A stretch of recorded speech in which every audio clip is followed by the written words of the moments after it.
So children, here I am taking up the new topic, that is indices.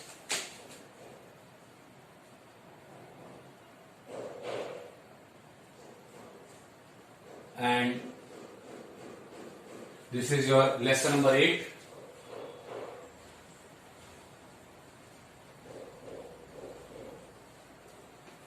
Okay, this will be our session 8, lecture 1. Now see here, regards indices, as many laws that we are knowing for the powers and exponents in class 7th and 8th, those same laws will be applicable here also. So only thing is that some general rules are there that you need to apply again and again. The problems will be a bit more complex, but you will find a lot of help when you are when you have already done your class 7th formulas that you have learned all those things. Like some general formulas I will be writing right now. Okay.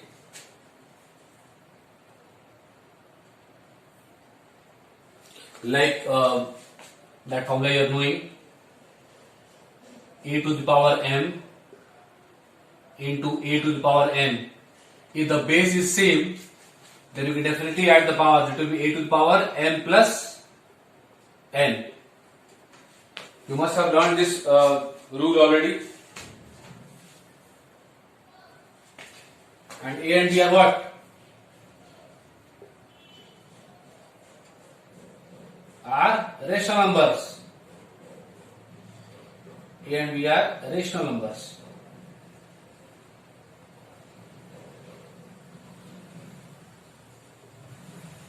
See, sometimes whenever the formulas are given, they are trying to give certain boundary conditions also, like what are the things where a formula will not be applicable. Those boundary conditions are given. As and when it comes, I will be telling you that also. And what are m and n? Here m and n are integers. M are integers. You can write in that way also. Okay, m and n are integers. Then a to the power m to the power n. It will be what? A to the power mn. It will be multiplied. The same thing applies here also. A to the power mn. Third rule that you already know. See, already you are expected to know these things beforehand only. If you are not knowing, then you need to remember them, because again and again this will be used in the questions. Then one more rule is there. Laws of exponents, these are classified under the heading a to the power m upon a to the power n is equal to a to the power m minus n, that you are already knowing. Fourth rule is what? And here see, there is a possibility if a is 0 here, then there is an issue. That is why division by 0 is not justified. So here the boundary condition will be what? A should not be equal to 0. This boundary condition must be mentioned here always. Then suppose a and b are having the same powers.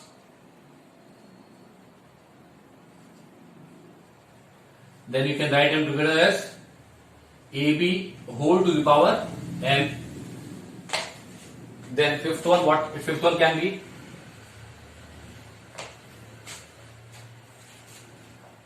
this is multiplication, same thing can go for division also. A by b whole to the power m.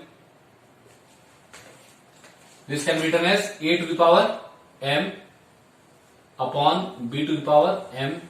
Here b should not be equal to 0. B should not be equal to 0. So then already you are knowing from your class 6th, 7th knowledge that division by 0 is not justified. So wherever there is a chance coming of something by 0, because 1 by 0 is not defined. Okay, that is why. So here, that is why we are mentioning what? That b should not equal to 0. Here also a should not equal to 0. We are giving this boundary condition. That means this formula will not be true for this case, if a is equal to 0 or if b is equal to 0. So for a not equal to 0 and b not equal to 0, this formula is applicable or valid. Certain more things.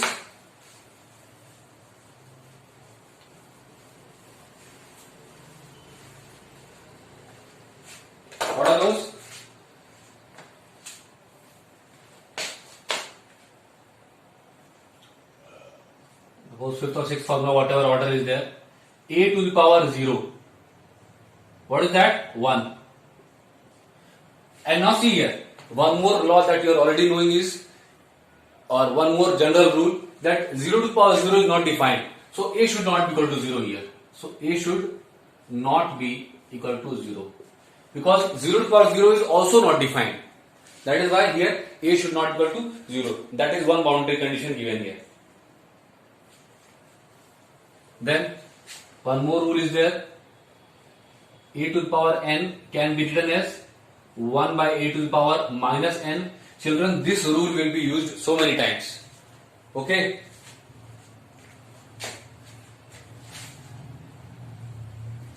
Again, when this is coming here, one more boundary condition, the same thing that is there. A should not be equal to 0. So let's write that. Seventh rule. Seventh rule is you are using in the questions whenever questions are like finding the value of.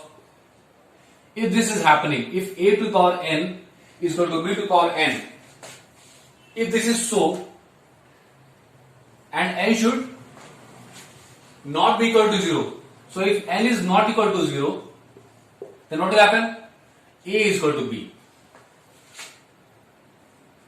If this is true, this implies that a will be equal to b. So if the value of n is not 0, sometimes some funny things you are doing, that to prove something multiply both sides by 0. So that is just fun, but here the real thing is a to the power n. If this is true, then and n is not equal to 0, then definitely a will be equal to the b. And eighth rule is what?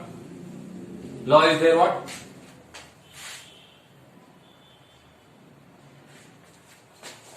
If a to the power m is equal to a to the power n, if this is true, again a should not be equal to 1 here. If a is not equal to 1, then what this implies that m will be equal to n. These both are generally used whenever questions are given that find the value of n or find the value of x. Big questions are there in that form. Okay, so base will be positive and these things are there. These formulas I have written and I expect that all remember these formulas and learn them.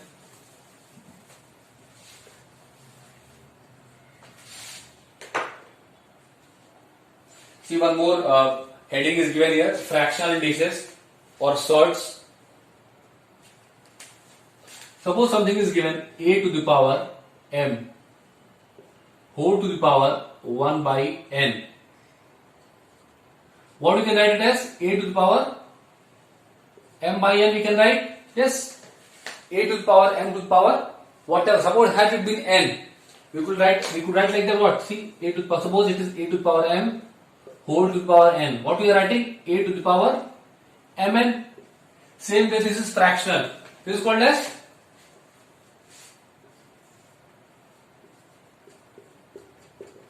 fractional index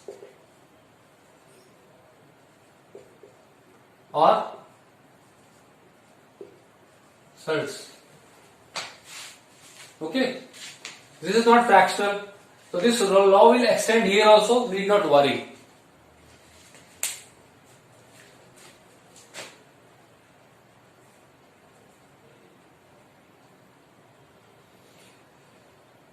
Okay, so this way it is there.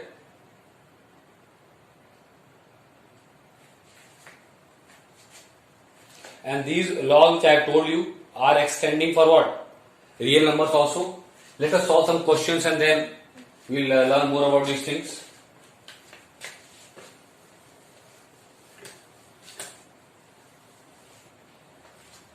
I am taking few questions from the exercises.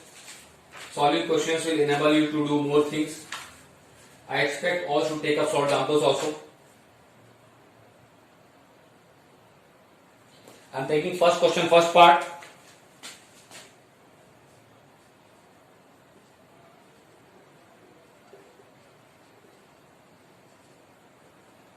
I'll try to get a little bit bigger.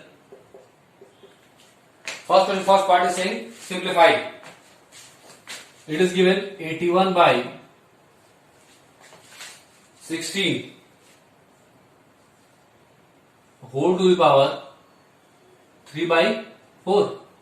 Now see, whenever such a question is given, see that 4 is there in the denominator. So you have to express this particular given number such that its power comes as 4. Now what is to the power 4? Don't you feel that 3 to the power 4 is 81? So 3 3 is 9 and 9 is 81 upon 16 we can write as 2 to the power 4. Certainly to the power 3 by 4. Now see, a to the power m to the power 1 by n. That was the rule I was talking about. That is all the fractional indices or fractional index or surds. So what is the right term? See, individually it can get multiplied here. 3 to the power 4 into 3 by 4 upon this is index. Font size should be a little bigger only.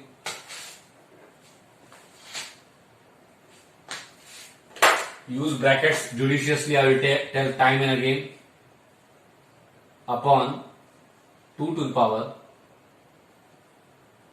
4 into 3 by 4. That means what this will give you? 3 to the power 3 upon 2 to the power 3. 3 to the power 3 is what? 3 3 is 9, 9 3 is 27. Upon 2 to the power 3 is 8. It is kind of an improper fraction. Let's solve it further. 8 3 is 24 and 3 27. 3 whole 3 by 8. That should be the answer.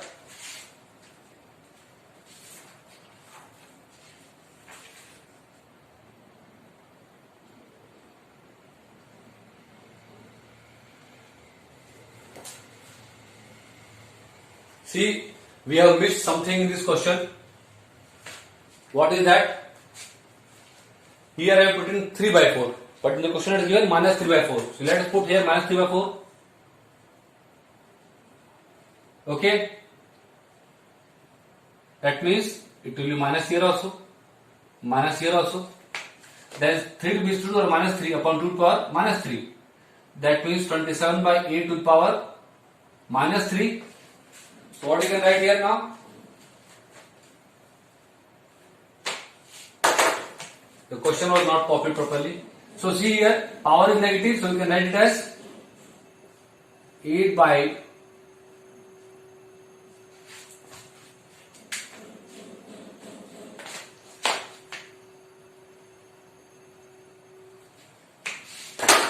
27 by 8 to the power minus 1. 3 you already solved now. This way. Or 8 by 27. That is not the correct answer. Okay. So it was minus 3 by 4, we had missed minus. That means the sign of the power becomes negative to positive or positive to negative once this thing is brought from denominator to numerator or numerator to denominator. That's why it was minus 3 by 4 in the question. It was always there. Had it been plus 3 by 4, our answer would have been what? 27 by 8. But since it is given minus 1, that's why we write what? 8 by 27. Clear to all?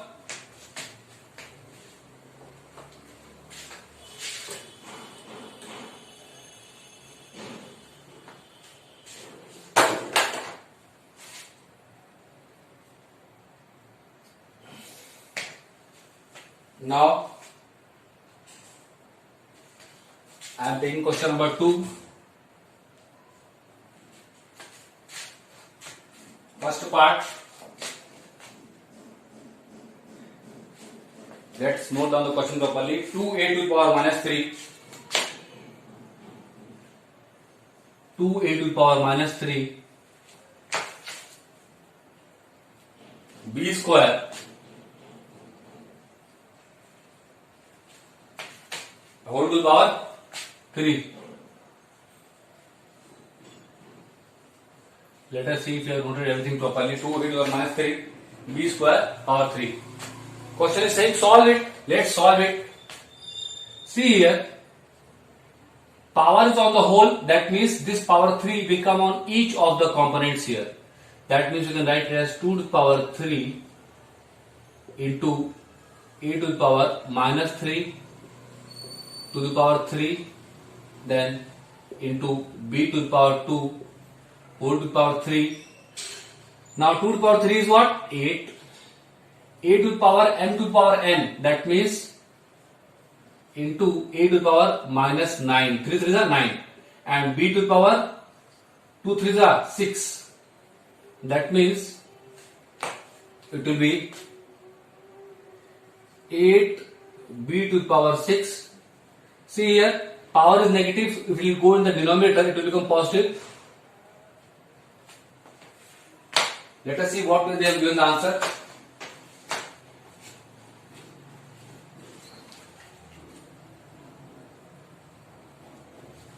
They have given the answer in this form only. So let's write like this only. So it will be what?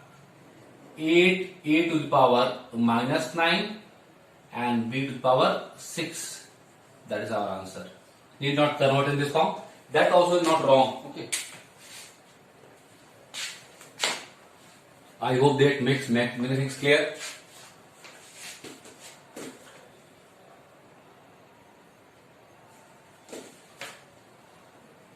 Okay. Then I am taking one question, fourth first part. And see children, it's important to note down the question properly.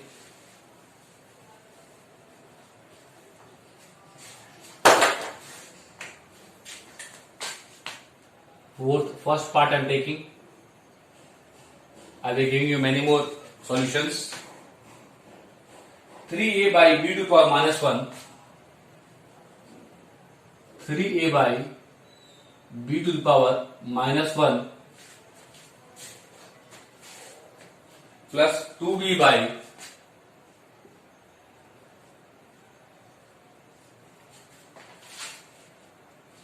a to the power minus 1.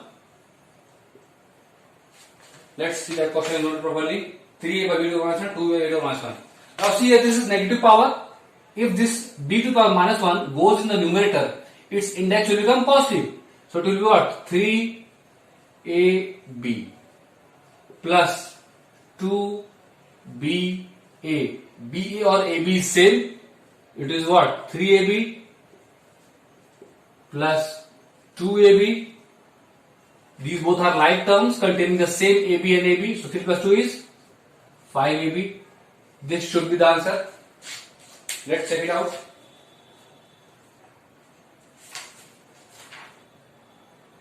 And that is the answer.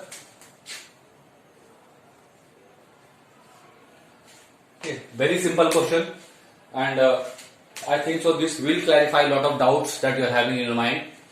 And chapter is really easy. Next chapter will be logarithms.